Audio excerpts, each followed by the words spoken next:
Better তারা দিছে আমার। আপনি করতেছেন কি? তোমার দেওয়ার মাথাটা ঠিক নেই কি, আমার শরীর গরম হয়ে রয়েছে, তো আমি কাজ করতেই হবে, না করলে আমার মাথা ঠাইতেছে না।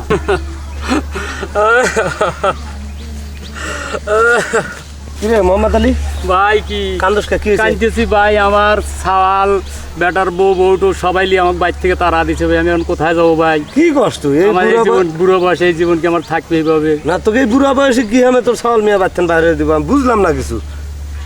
আমার দুঃখের কথা আর কার কাছে কব দাদা? তোর দুঃখের কথা কারোর কাছে কওয়া লাগবে না, কোথাও যাওয়া লাগবে না, তুই হলে আমার বন্ধু, কলিজার কলিজা, আত্মার আত্মা।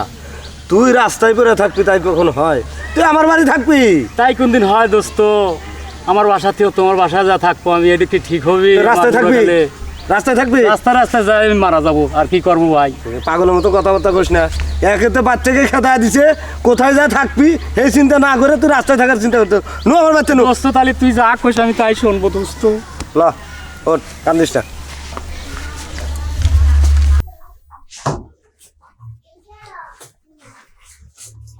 বৌমা, হ্যাঁ আব্বা।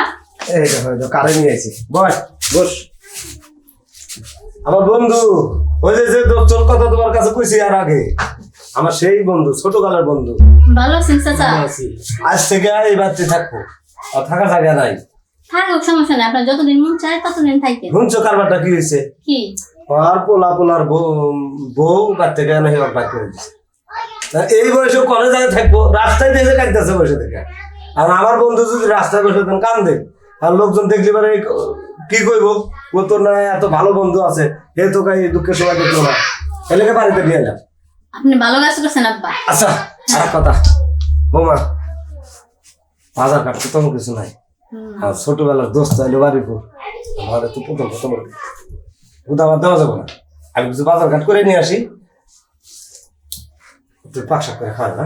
আচ্ছা ঠিক আছে। তাহলে বাজার গেলাম আমি, দোস্ত তুই থাক, আমি একটু বাজার ঘুরে আসি। থাক চাচা, আপনি চিন্তা করবেন না, আপনার যেহেতু বাড়ি থেকে বের করে দিছে, আপনার যতদিন ইচ্ছা আপনি এই বাড়িতে থাকেন। আমার খুব কষ্ট মা, চরম কষ্ট। আমার বেটার বউ বেটাকে ডিলার সবাই বাইতে বাই করে দিছে, বন্ধুর সাথে দেখা না হলে আমার রাস্তায় মারা বাবা লাগতো।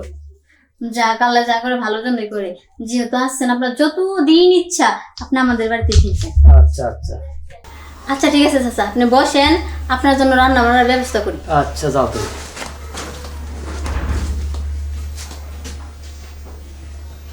বাপরে বাপ, আমার বেটার বউ থেকে তো মাল এটাই সুন্দর, নজরুল ভাইয়ের বেটার বউ।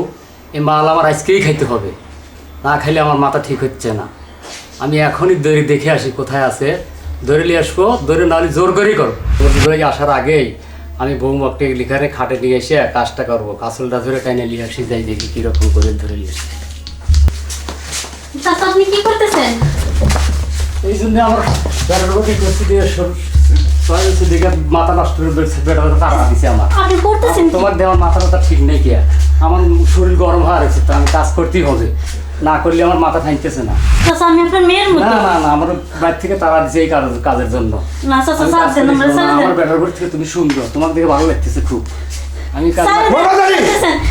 ভাইয়া আব্বা তুই কি করতেছ? এই খারাপ দাদা, কি করতেছ তুই? হ্যাঁ, এটা আমার ছেলের বউ মানে তোর ছেলের বউ, আর তুই আমার ছেলের বউ কিনে আব্বা আপনি জানেন উনি ওনার ছেলের বউর সাথে এরকম করছে, দিকে ওনার ছেলে বাড়ি থেকে বের করে দিছে। আপনি যদি না আসতেন আমারও সর্বনাশ করে ফেলতো। উচিত কাম করছে, তোর তো বাড়ি থেকে বের করে দিছে। আমি হলে তুই তোর কি করতাম জানিস? কি করতাম জানিস তুই? তোর মাটির নিচে পুঁতে ফেলাইতাম। বাইরা এ আমার দাদা বাইরা, তো ভালো বুঝে বাড়িতে নিয়ে আসছিলাম, ভালো মন্দ খাওয়াইতাম, ভালোভাবে রাখতাম, তুই সে মর্যাদা রাখতে পারলি না। ছি বৌমা, তুমি কোনো টেনশন করো না, আল্লাহ যা করে মঙ্গলে নেই করে। ভাগ্যিস আমি বাজার থেকে চলে আসছিলাম।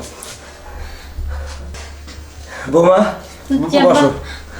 এই জন্য লোকে কয় বুঝছো, যে কথায় আছে যে বন্ধু বান্ধব কখনো বাড়িতে আনতে নেই, প্রয়োজনে রাস্তাঘাটে দেখা হবে, ওখানে হোটেলে নিয়ে 500 টাকা খাওয়া দাও, 200 টাকা খাওয়া দাও, ওখানেই ঝামেলা শেষ। বন্ধু বান্ধব বাড়িতে না মান সম্মান নষ্ট করা যাবে না, বুঝছো? আমি আজকে সেই তালেই পড়ছি।